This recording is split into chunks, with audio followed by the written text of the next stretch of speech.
Dia lucu sikit. So dia banyak buat lawak. Dia jenis yang macam ramah, happy go lucky macam tu lah. እስከ ዛሬ በዓለማችን ላይ ከተሰሙ እብደት ከሚመስሉ የግድያ ዜናዎች አንዱ ነው።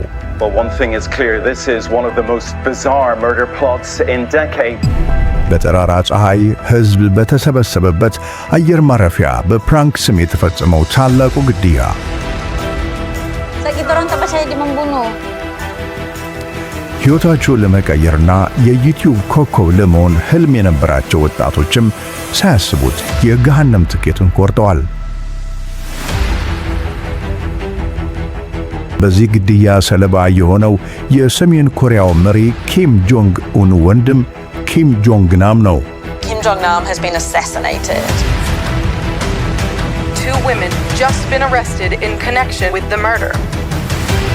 Kim Jong-nam was the favorite son of Kim Jong-il, the former leader of North Korea. የዓለማችን አስፈሪው መሪ አደገኛው ሰው ወንድማቸው በሰው እጅ ተገደለ። If convicted, the 2 women may pay with their lives. She's been charged for the most serious crime in the country, the crime of murder. For the offense of murder, there's only one punishment, and that's death by hanging. ታዲያ ከግድያው ጀርባ ማን አለ? እንዴትስ በጠራራ ፀሐይ ሊፈጸም ቻለ?